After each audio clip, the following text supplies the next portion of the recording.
Yo mga kuys, sa $7,000 Go High Level project na ginawa ni Kuis Aldrin. So papakita niya lang yung mga ginawa niya and ano ba yung scope ng mga ganitong amount ng projects, no, para magkaroon din kayo ng idea. So ayan, si Kuis Aldrin. Yung Paldo.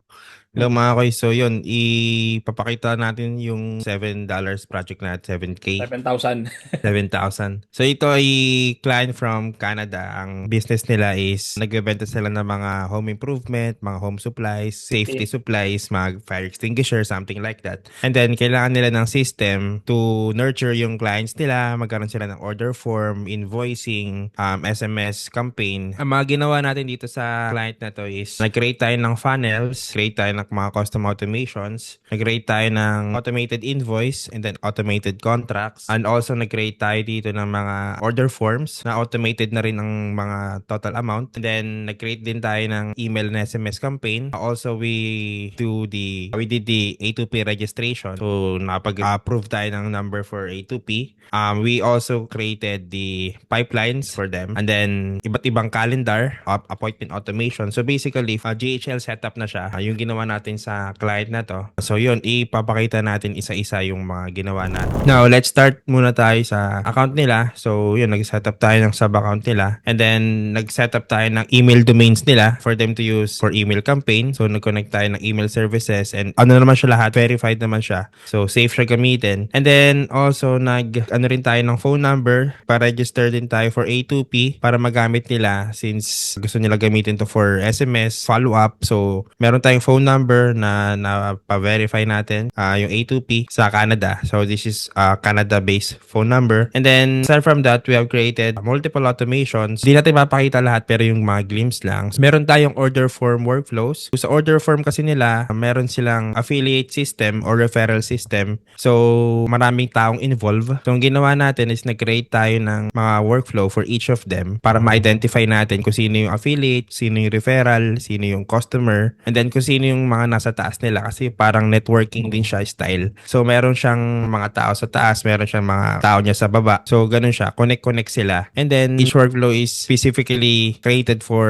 the type of people. So this one is for order intake. Later mapakita natin yung invoice na ginawa natin ay yung order form na automatically nagko-compute ng amount. And then once meron na tayong automations, kailangan malinaw yung contact tracking nila. So ang ginawa natin is gumawa tayo ng smart list based doon sa customers. So meron tayo ditong smart list. So I don't know, baka in-update nila. Pero meron tayong smart list dito dapat na affiliate, referral, customer. So Pati tinanggal nila. baka siguro tinanggal nila. Pero meron dito yun eh. Nag-create tayo nun. And then opportunities, pipeline para matrack yung mga customer. So meron tayong multiple pipeline na ginagamit nila. They're doing VA application din. So ito yung sample na ginawa nating invoice para sa mga customer nila. So ito, ang invoice na to mga kuys is, ito yung invoice na isa-send sa kanila after nila mag-fill out ng form. So later papakita ko yung order form nila. So ang ginawa natin dito is gumamit tayo ng mga custom fields para ma-calculate natin to, mga to. So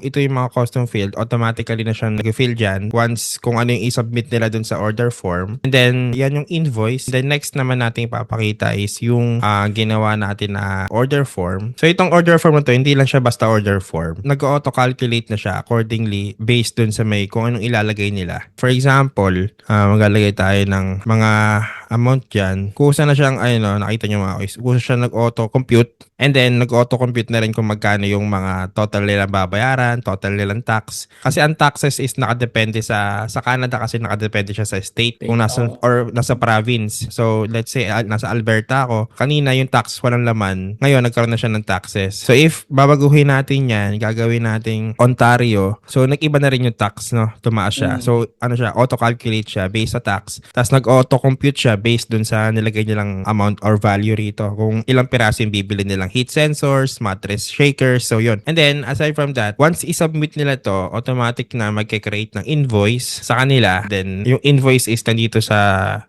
isang sub-account natin. Kasi ang gusto ng client is, naalala ko, gusto pala nilang i-keep yung order form sa isang sub-account. Kasi yung mga employees nila is may access doon. So, ang ginawa natin, webhook natin yung form papunta rito sa sub-account na to. And then, once na na-webhook natin sila, automatically, mag-create na siya ng template, ng invoice. So, yung invoice na yon is ito, yung itsura niya. And then, itong mga custom field na to, magkakaroon na siya ng laman based dun sa form na sinubmit nila. Everything is automatically na nagko-compute. Hindi na nila kailangan manually compute. So, yung total discount, yung tax, then total purchase amount, fully automated na siya. And then, meron din tayong automation na ginawa na once mag-create na ng invoice, isasend na siya kay customer. And then, meron din tayong ginawa na follow-up for invoice. If hindi pa nila sinasign yung invoice, meron tayong follow-up automation na ginawa para i-follow up sila if hindi pa sila nagbabayad sa invoice. So, meron din tayong invoice sign notification workflow ito na once i-bayaran na yung invoice, automatically mag-notify kay team sa management. Also, mag-notify din siya sa back office, sa customer. Everyone involved here magkakaroon ng copy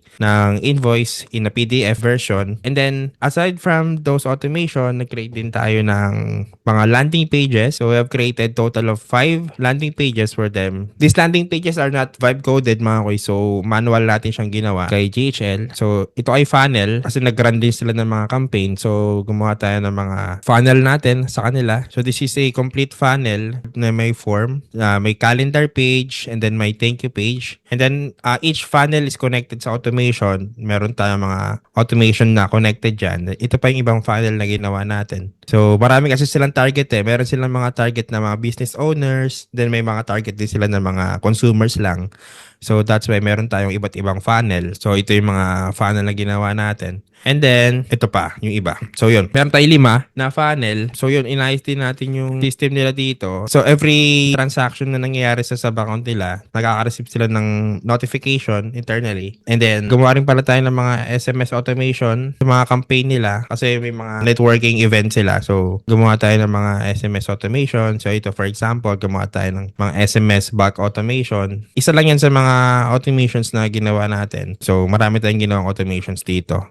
So, and then after that, nung once na i-present na natin siya kay client, for the past 3 months na may retainer kami sa kanila, wala kami natanggap na revision or problem. No, Kois, naalala mo. Wala tayong natanggap na revisions or any problem. Kung meron man siguro mga minor updates lang. So, that means na yung project natin sa client na to is successful. And then aside from that, continue sila sa retainer natin for 3 months. Medyo lagyan ng GHL. So, yun. Ayun yung whole project natin dito. Then currently ginagamit nila to continuously.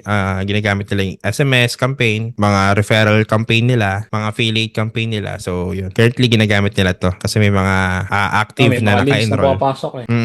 May active siya. Then meron na silang mga other sub-accounts kasi before isa lang to. So right now meron na tayong mga sub-accounts para sa mga team member nila na ginagamit nila. So yun, fully functional na siya. And then so far happy naman si client. By the way, yung project na to is umabot siya ng, kung i-compress namin yung hours na ginugol dito, mga 1 month to lahat natapos. Kaya lang siya medyo tumagal ng konti. Hindi naman sobrang tagal kasi yung back and forth since magkaiba nga ng time zone and si client naman is willing naman mag-meeting on our same time zone din. And yun, naging smooth naman yung transaction. And yun nga, so this project is cost $7,000. Yung pinaka-project cost is $4,000.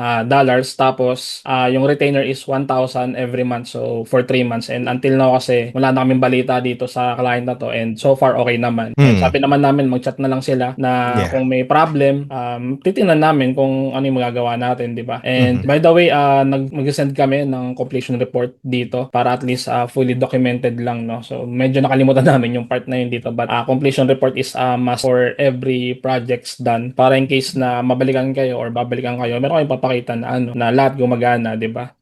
So ayun, this project is actually matagal na to. Ngayon lang namin na video kasi busy So ayun, share lang namin natin. So kung may tanong kayo or ano yung thoughts nyo, i-comment nyo na lang dyan. And by the way, meron tayong 30 days trial ng Go High Level dyan. So kung may mga clients kayo na gustong mag-try ng Go High Level, meron tayong free 1 month dyan. So ano yun, mag-register kayo, no? And kung gusto nyo matuto ng Go High Level and AI automation, register kayo dyan sa course natin sa Tara AI community. Nandyan din yung link sa baba. Ano. So any comments, quiz, goods na ba tayo? Yeah, good sa tayo Tito Koy. So far, ganda ng project natin na to na kasi sobrang maganda sa project na to is Pinoy yung client, Pinoy yung kausap Dali natin na kausap. client. So mas madali kausap, mas madali Dali yung mga kausap. tanong. So yun, so far naging smooth yung wala akong masyadong naging problem nung ginawa natin siya. So yun. And For projects to come. we will do this kind of videos pa sa mga projects na natapos namin as long as pumayag naman yung client. So ito kasi nandun naman sa namin, service agreement na pwedeng i-document, no, or gawan ng ganito itong